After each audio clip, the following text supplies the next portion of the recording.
Thank you, everyone. This is the HahaSmart Solar Podcast, and today we have a very special guest. We are interviewing Mazi Shirakh. He is the project manager of Photovoltaics and of Zero Net Energy. He works works at the California Energy Commission, and we're very happy to have you here today. Let me get you on full screen. Thank you very much for being here today, Mazi. Thank you. Glad to be here.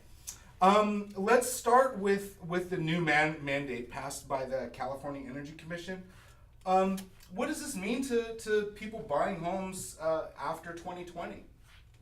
So after 2020, for new homes, new construction, almost all homes will have to have some amount of photovoltaics on the roof.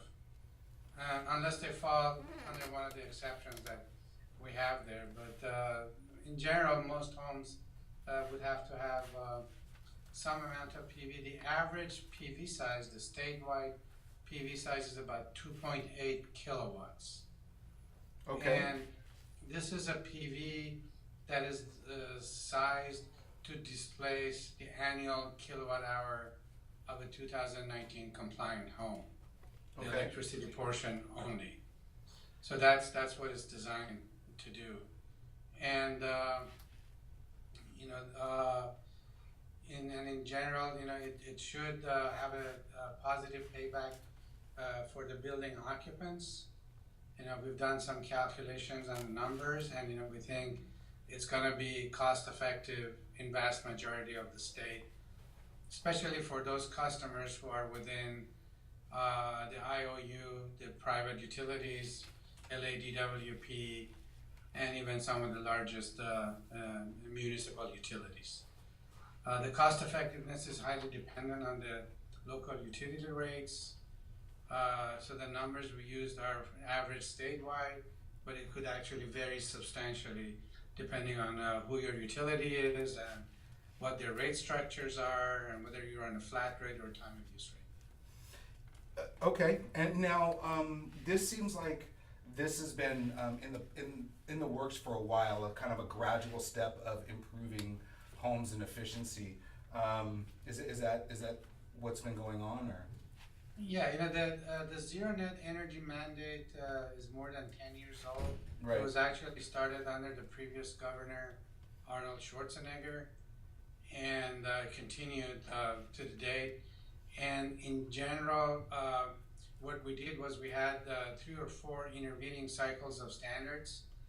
And in each cycle of standards, we tried to improve the building energy efficiency as cost effectively as possible by implementing measures such as high performance attics, high performance walls, better lighting system, better accounting for appliances and plug loads, and better windows and better doors in order to minimize the amount of kilowatt hours that the house will use. And then since the target was 2020, so this 2019 was our last opportunity to get to that target. Right. We used that basically to improve building envelope a little bit more, and then also we made the PV requirement that is sized to displace the annual kilowatt hours. So the whole effort, you're correct, has been going on for more than 10, about 12 years, and it culminated in this set of standards for the residential buildings. Did you now when you started this, you said that you not when you started this when you released this mandate, you said it was going to increase the average cost of a house by about $40 a month in terms of a house payment, but it's going to save them double that in terms of what they wouldn't spend on power. Is that correct? Yes, and what we did was, we took the cost of the PV system. Again, the average statewide size is about 2.8 kilowatts. Right. And you can assume how much that will cost that system. We worked with the solar industry. We got some numbers from them, and the cost for production builders is anywhere from $2.60 to about $3 a watt. So we took an average of that, and then we also assumed, if a buyer is buying a home, they're going to get 30-year mortgage, and we added that cost to the mortgage, and it results in roughly about $40 extra monthly payments on the mortgage side. That seems pretty reasonable. Right, and then we also looked at the cost savings, and how many kilowatt hours an average house uses. Again, statewide number is about 5,100 kilowatt hours a year for a 2019 compliant home, and then you multiply that number by your local utility rate, and we assume the average rate is about 18 cents. I've been looking at these rates, and it looks like for PG&E, for instance, the average rates are about 22 cents. For SMUD is a little bit less. Other IOUs are between 20 and 22. So when you apply that number to the kilowatt hours saved annually, you end up roughly with around $80 a month savings. But again, I like to caution that that number is highly dependent on your local rates. There are some munis in the state that have lower rates, so the average savings will be less for them. Right. I've seen things where they say that it's going to increase sales by 14% alone because of all the construction on new homes. How do you think this is going to help customers who already have a home and want to go solar? Do you think it's just going to make it easier for them to get it? I think so. I think what's going to happen, that 14% I think is of the existing installation statewide. That includes retrofits and not retrofits, existing homes. Right. One thought is that by having these PVs installed on a larger scale, the price will tend to come down for this system, economies of scale. And also, we think some of the soft costs that are associated with PV installations in time will also come down. So the result may be less expensive overall system installation, which would help both new construction and existing homes. Right. And I'm sorry, go ahead.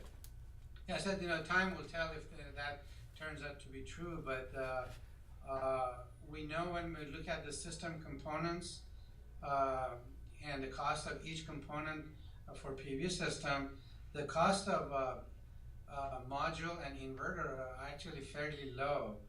The biggest items are soft cost, engineering, and installation. And through mass production and installation, we think some of those costs will also come down. Did you wait for prices to drop before you did this? Was this a plan maybe in 2012, but prices were too high and you thought it would shock the market? Well, yes. First of all, we had to. The mandate was for 2020, so there was no reason for us to do it in 2012. Require it in 2012, and the prices were high. We have a requirement in our building standards that every measure that we adopt, whether it's energy efficiency or generation, it has to be cost effective. So probably in 2012 it was not cost effective because the costs were higher, and we had to phase in the energy efficiency features first to minimize the amount of PV system that's required. That makes to sense. Net out the kilowatt hours.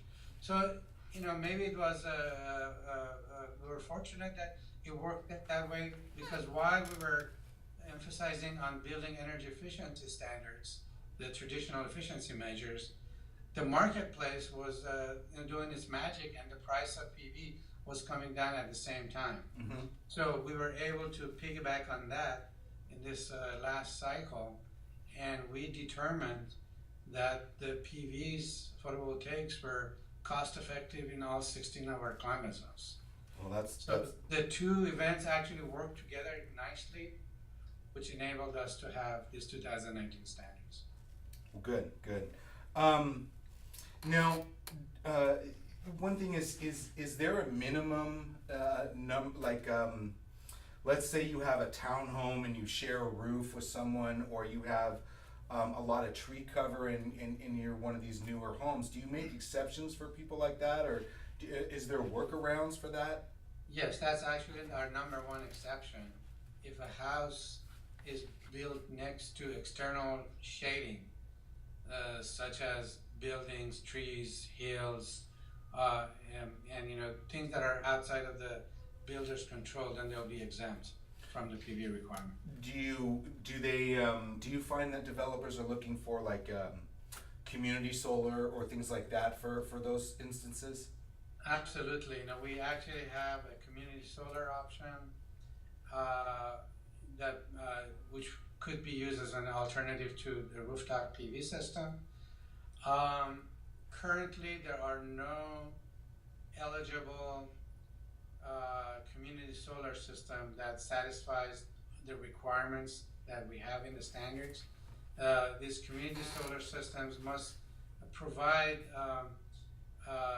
comparable energy savings to the home as rooftop PV systems, and the rates that they will charge the homeowner cannot be higher than a non-participating customer.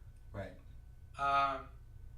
We have talked to the utilities, and we know of one utility, SMUD. They're looking at this seriously. The IOUs have a little bit a bigger hurdle to overcome, but conceptually, what economists are telling us that the large-scale utility scale or large-scale PV farms are cheaper than rooftop PV system, and if that is the case, it should be possible to come up with community scale solar that will be cost competitive with PV systems. So I'm cautiously optimistic that within the next year or two, we will see some movement on utilities to move towards this direction, especially on the part of public utilities like SMUD and LADWP. Well, I think they have they're trying to alleviate a problem, the classic duck curve. So for people who don't know, in the daytime with residential solar, the power use dips down to nighttime levels, and then right around 5 p.m. it shoots up it ramps up like it's the neck of a goose or a bird, and then flattens out again. Right. Do you see residential? Do you see storage on both industrial scale and residential scale as one of these ways that the utilities are going to fix this problem? Absolutely. We don't require storage in the 2019 standards, but we have very strong compliance incentives for people to install them, and they can take advantage of it. And we also work very closely with CBIA, the Building Industry Association here in California, and they were very interested in this. And they think many of their customers would like to have storage. So we developed requirements for battery storage systems in our standards to work in a dynamic fashion to bring the maximum benefit to the homeowner, to the grid, and the environment. So we're actually very excited about that, and it is also a way to deal with the duck curve and the ramp. It is, collectively we call this grid harmonization strategies, Right.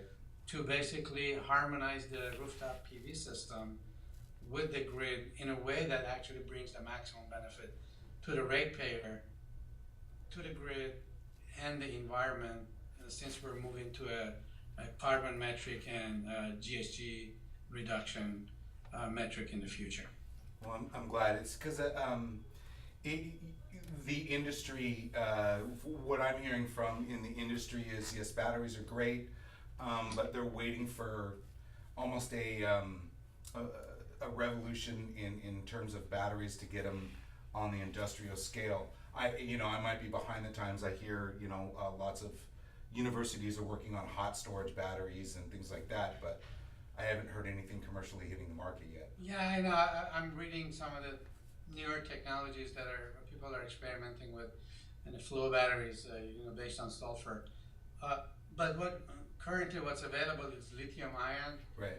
and the price is coming down. The estimates are that it's around $200 per kilowatt hours. It might go down to even 100, and at those costs, there actually could be pretty good potential for both behind the meter and utility scale.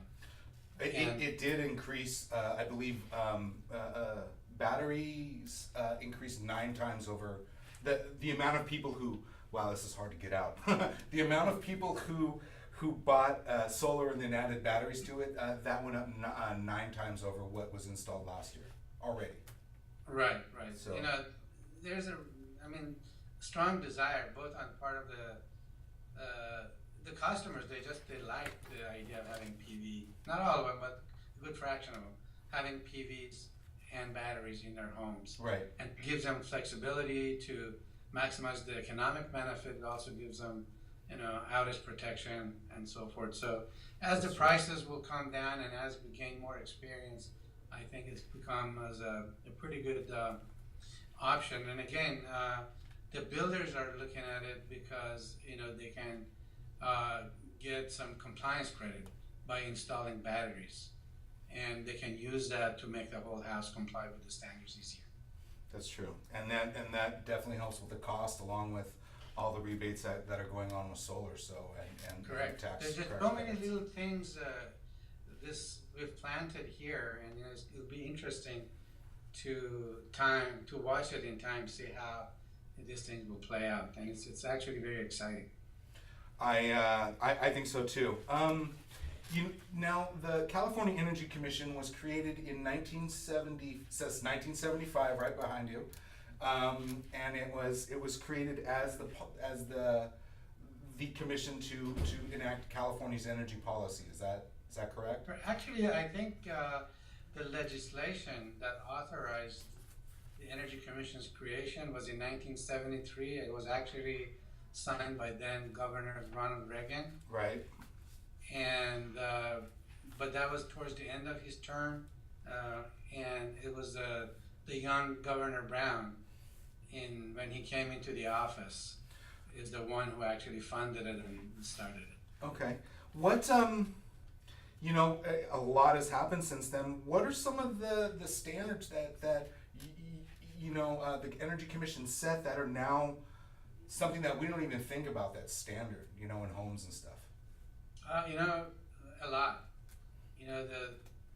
The efficient wall systems that we have, the efficient windows that we have. We caused basically the transformation from single pane windows to double pane windows, and we may be witnessing another change in the near future to triple pane windows. Right. And these are all caused by the standards.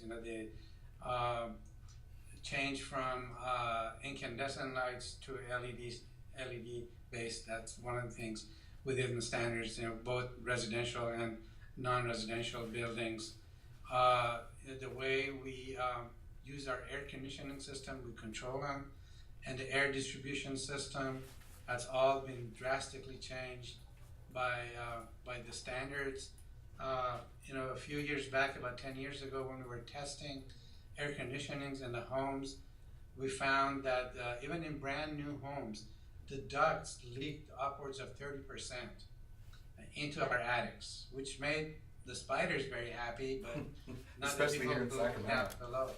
So we've been able to bring down that leakage to around 5 or 4%, and this is done routinely everywhere now, without people even thinking about it. It's kind of interesting to note that I was actually there when we were debating this duct leakage and the improvements, and there was resistance. There was a lot of skepticism and resistance.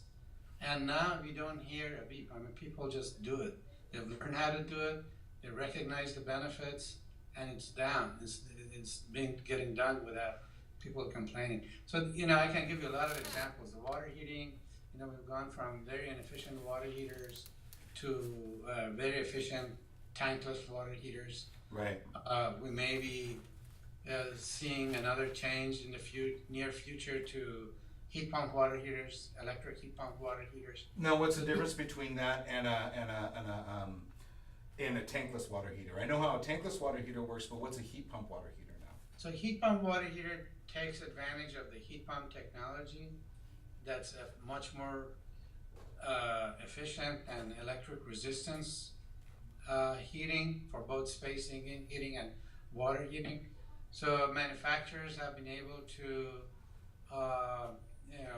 come up with this concept of heat pump water heaters that will use electricity as a source, and you'll heat the water very efficiently, and it's actually a very good match for the PV system that's up on the roof.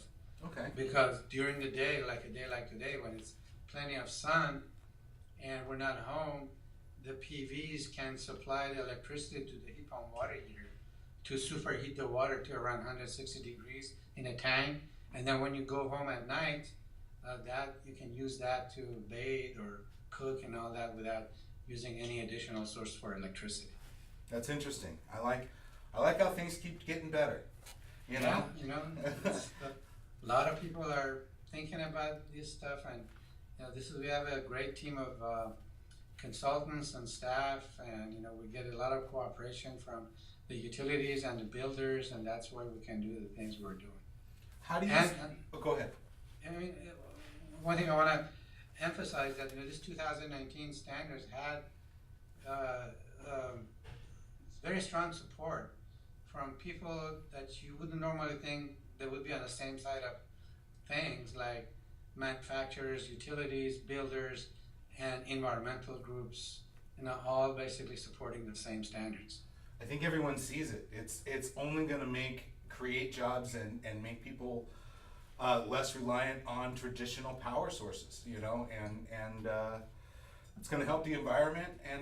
And I guess that brings me to, I have a couple other questions. How do you see other states reacting to this right now?